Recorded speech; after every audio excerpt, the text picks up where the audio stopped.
Hey, this is Average John here, coming at you with another video of what I have read this week. Now, I don't have my laptop with me, and now I realize that purple light that you see in my glasses is any blue light reflecting. So it was reflecting off my laptop mainly, it was also reflecting off my phone. So, and I didn't know that. I don't know why I didn't know that. I know phones have blue light, but one reason or another. Anyway, this week I read Fables, Volume 6, Fables Homelands. This is by Vertigo, made in the 2005, I want to say 2005, 2007. A really good book. It basically just details what happens after the Great Battle. We have Jack going off everywhere. We have Boy Blue going into the Homelands with the purple sword and the witching cloak, also with the dead body of Pinocchio. He's on a mission to go and save Red Riding Hood and go and capture her. Meanwhile, everyone else back at Fabletown is kind of just like munching away. You got Prince Charming, who's the new mayor. You have a Beast, who is the new sheriff. You have Beauty, who is the new deputy sheriff, or new deputy mayor. She's official. She is basically Snow White's job. But yeah, that's basically all catching up from what happened. So let's get into it. I have my trusty blue book here, since I don't have my laptop. So let's hope I can read my own handwriting. Nah, I can somewhat. I can. And so we just head up with Jack. Basically, Jack, who's run away, and he's taking this miniature girl named Jill. Basically, he's run away to California. He's starting his own picture business called Nimble Pictures, who is a big movie production company. They're basically just making movies. They're going to be making the best movies as they can. So he's just throwing money at it. He's making the Jack trilogies.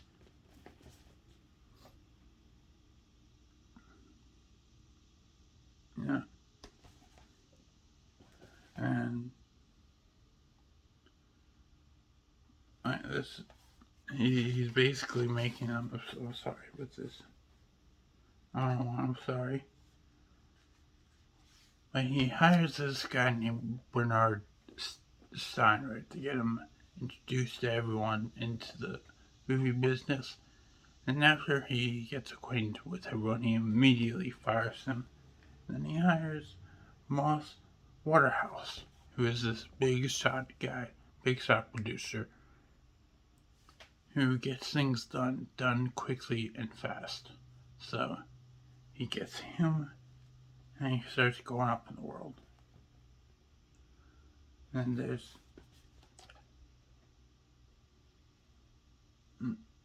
sorry, I gotta stop saying that. But he's making this trilogy. He's making this Jack and the Beanstalk trilogy to tell his story because he's jealous that Snow White is the most popular fable. So he's telling his story, he's getting it out there. Jack and the Beanstalk trilogy. He describes it as Lord of the Rings, but way better. Because it's actually true. But he wants to make those trilogies. The first one does really well. Does excellent. The second one does really well too. The second one is when problems start to arise. And he doesn't show up for interviews or anything. This whole Mr. Jack Trick is what he calls himself. It's all mysterious. That's who he is. The Mr. Jack Trick. So, but he's all mysterious, and no one knows him. And everyone thinks that he's fled off, but Rex is just in his office. And Jill is there with him. She's in a couple dollhouses that he's collected. And she's feeling tired. She's feeling imprisoned. She can't go out in the world. She escaped with Jack because she wanted to see the world. She wanted to explore the world. And she's all caged up, basically. And she can't do anything about it because she's only like 3 inches tall or whatever. Well, she does something. She calls someone. And Jack is just basically just snooping around, snoozing around, throwing money at everything because he actually stole a lot of treasures from Fabletown. That's how he is so rich all of a sudden. He lives a lavish lifestyle, and then Moss, his trusted advisor, and producer, and all that stuff, wants him out. And he wants to take over the company, so Moss fires Jack. He actually has the paper ready to be signed for his for his withdrawal. And Jack is just like, no, I'm not gonna sign it. I'm not gonna sign it. I started this company. And then Beast comes in. It's just like, you need to stop everything, come back with us, or do whatever. At least bring back all the treasures. You're arrested, basically. And when you're arrested, at least in Fabletown, anyway, you can't hold any assets if you've stolen, whatever. So he gives back everything, and another thing he has to do is disappear from California forever, basically. So he disappears, and then we catch up with Boy Blue, who is called the Black Knight, basically, and he's going through the homeland. He's slashing up people, with the vorpal swords. The witching cloak basically means that as long as he's wearing it, he can't do no harm, and he has like Grand Theft Auto pockets where he can just store anything in there. He's got a couple of vorpal swords in there. Slashing up the homelands, looking for the adversary, and looking for Geppetto to replace, to revive Pinocchio's body. Because he has Pinocchio with him too.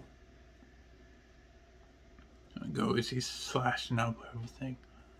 Eventually he gets to the Royal Land.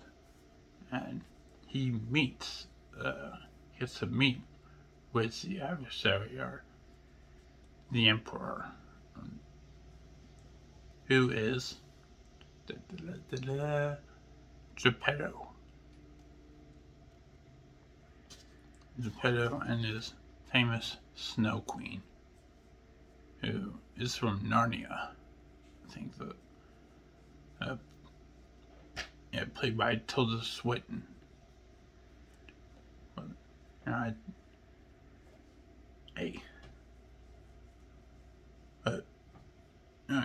So how did Geppetto become the adversary? Well, he's got his magic springs, where he gets his wood from that brings all the toy soldiers he makes to life. So, one day he tries it, he replaces one of the important people with the toy soldier. And it kind of works. But, like Pinocchio, at first they're not really loyal to him,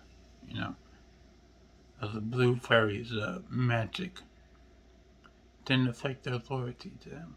So, he fixed that. He killed the blue fairy, and he made magic that made them more loyal to him.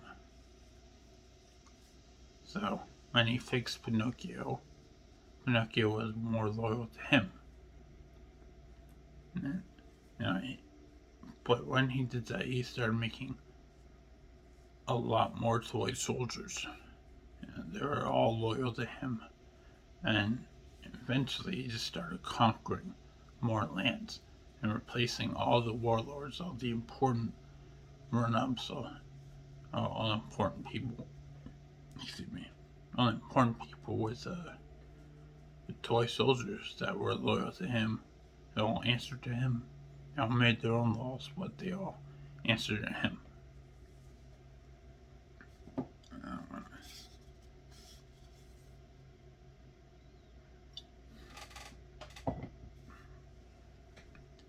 And spread out all through the lands, and toy soldiers, they cannot really die. Cannot really. They can't die. They get shut off, but they can be rebuilt. If parts are shut off, they can easily just snap on another person's leg, whatever. It's pretty impossible to kill them. At least for a large amount, anyway. When they battled Fabletown, they were a small amount. And they were like maybe 100 out there, and the adversary's army's like hundreds of millions. So, and then basically, Geppetto gets Red Riding Hood because Boy Blue, once he's captured by Geppetto and stuff, he still has Pinocchio's body. His two requests are to revive Pinocchio and to get Red Riding Hood. Because that's what he came for all this time. He wants to say goodbye to Red Riding Hood. He knows he's going to die. And he makes one request, of course, to say goodbye to Pinocchio when he's revived. So, Geppetto's a pretty nice dude. He goes through with his promises. And it turns out that maybe the Red Riding Hood that was with him in the last battle of Fabletown. Not Fabletown. The last battle before they exited to Fabletown. And I found out that Red Riding Hood was an adversary spy, actually. Because this Red Riding Hood, the original, does not remember him at all. Does not. But, no, that doesn't matter. Eventually, Boy Blue does get the witching cloak. And he escapes with the new Red Riding Hood. And even though she has no memories of Boy Blue or anything, she goes with him. She escapes with him because anywhere is better than there. Anywhere is better. And Geppetto just was like, well, you know what? They're gonna escape. Send the Snow Queen after them.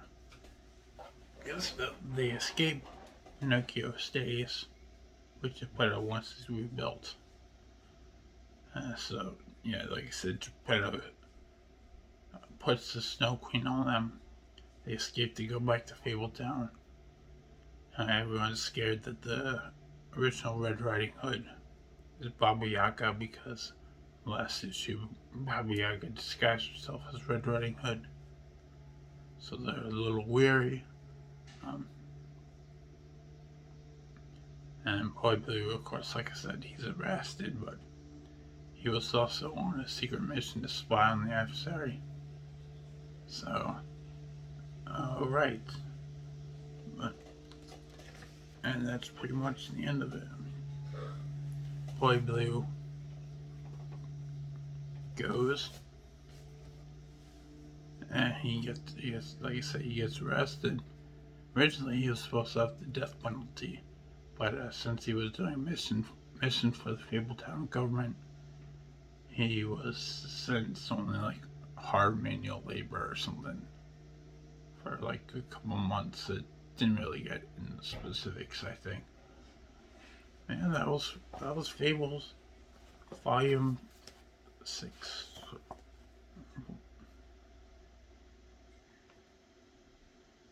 Yeah, Volume 6 on. I just pressed that. Fables, Volume 6, Homelands.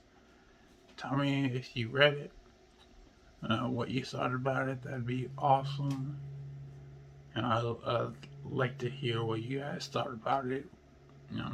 Post your own opinions about it in the comments down below. My socials, you can reach me on those as well.